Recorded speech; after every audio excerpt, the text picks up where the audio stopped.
morning. My name's Frances Hill. I'm the team leader for the Regulated Products team at the Regulated Product Risk Assessment team at the Food Standards Agency.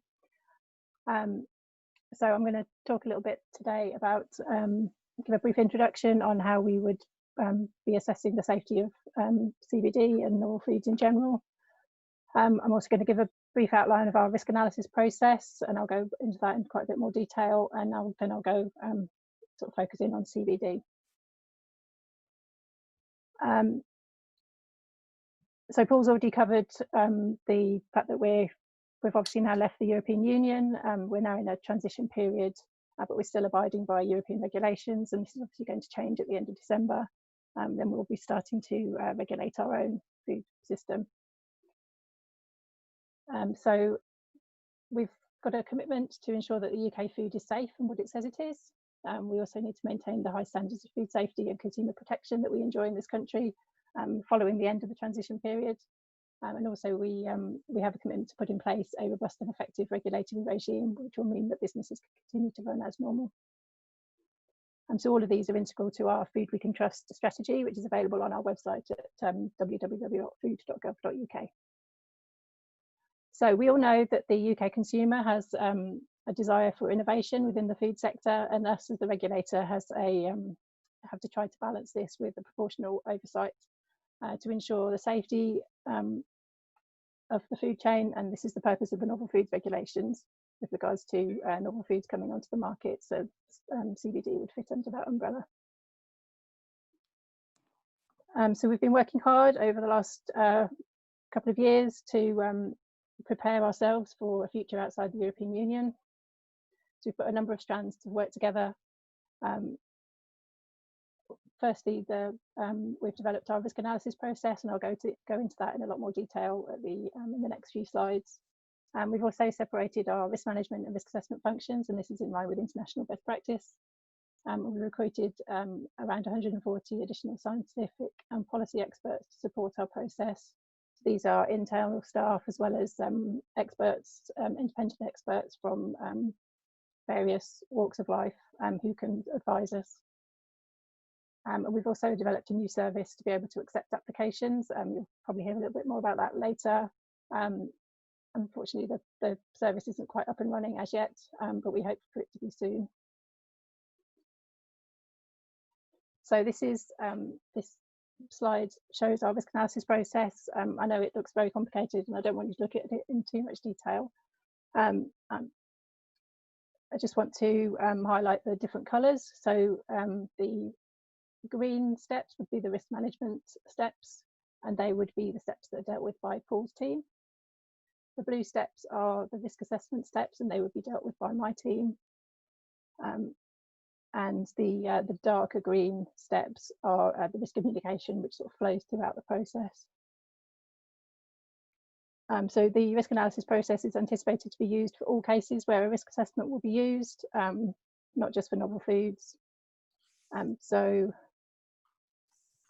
my team, the science team, will carry out the risk assessment in conjunction with scientific advisory committees. So for novel foods, these will primarily be the advisory committee on novel foods and processes, but also the committee on toxicity may have aspects to consider as well. And we also ask other external experts. So the policy team, so that's Paul's team, they will deliver the risk management recommendations and advice. And the risk communication, as I've said, flows throughout the whole process. So this flowchart does look quite linear, but in reality, it is a highly iterative process. There may be many feedback loops, steps may be repeated or omitted if they aren't necessary. And we also have a four-country approach, so we have engagement with the devolved administrations throughout the process. So we'll go into the steps in a little bit more detail.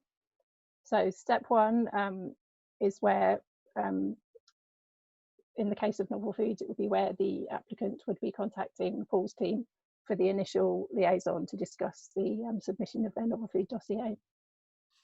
Steps 2 and 3 would primarily be the validity checks, which Paul's already mentioned. So the validity check would be carried out by Paul's team, and the suitability check would be carried out by my team. So that's where we would ensure that the technical data is present to all aspects of the product as per the FSA guidance on novel foods. So the steps 2 and 3 aren't quite so, we don't need quite so much detail on those areas because all of our requirements are set out in legislation.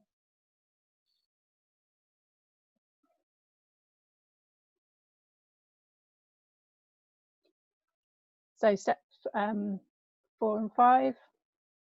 So at step 4, we would agree our approaches, the timescales, and we would ensure that we have the right expertise available to discuss the safety of a particular novel food. In the case of CBD, it's likely to be our Scientific Advisory Committee on Novel Foods. They are a group of independent experts and they have a range of expertise relevant for these cases. The time periods, as Paul's already mentioned, are all set out in legislation, and we are able to stop the clock if our experts decide that they need more detail from you, or there are aspects of the dossier missing. We can stop the clock and then we can go back to the applicant to receive more information. So in step 5, we would produce our risk assessment using the FSA guidance. It would be in line with all the legal requirements that we have to meet.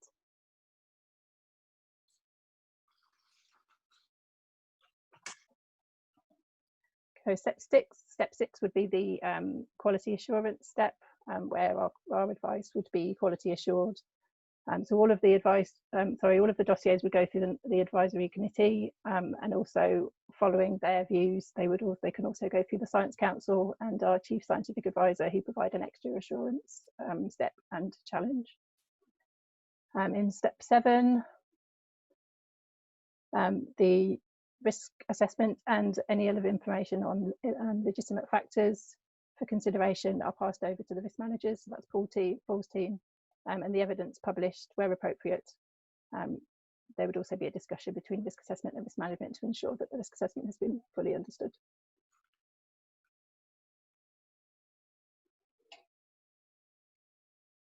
So steps 8 to 12, for regulated products, the risk management, so that's Paul's team, will take account of the risk assessment and any recommendations, and these will be passed to ministers who will make the final decision.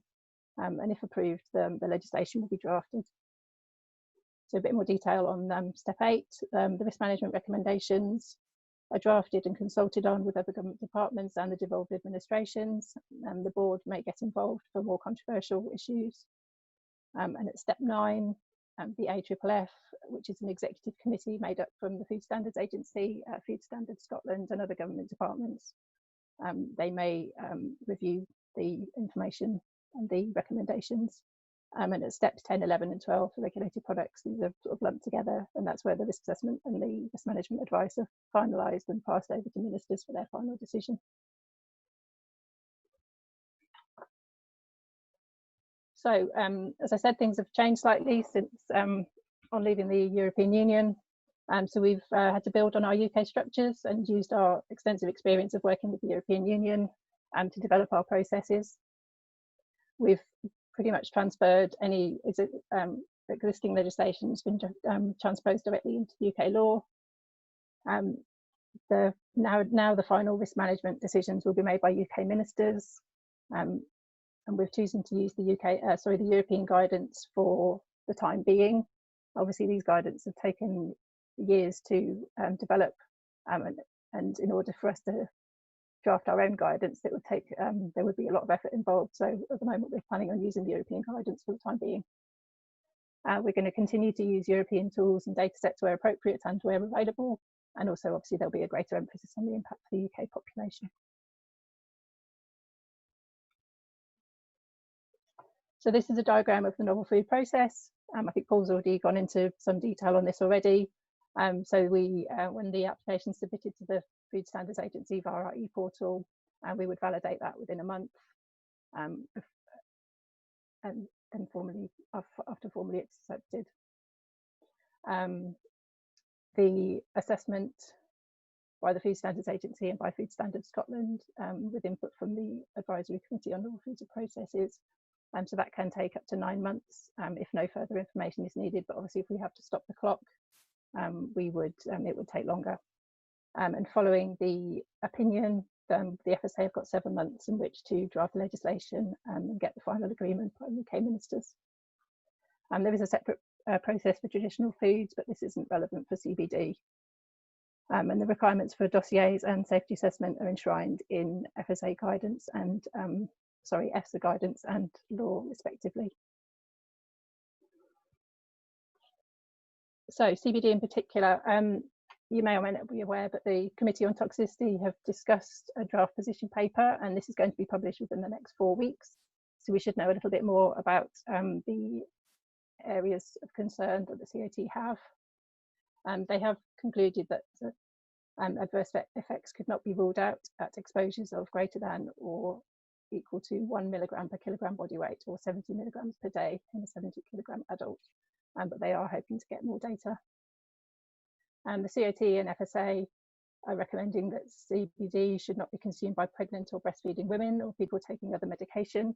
And the ACNFP will obviously be guided by COT and COM views in their considerations of each dossier. And finally, a couple of tips from me. So it's really, really important that we can compare the product that you wish to sell with the products used in any supporting studies. So we really do need a lot of detail on the composition, the specifications, etc. of the different products. And we would really appreciate key information in the body of the text and not hidden in an annex. Thank you very much.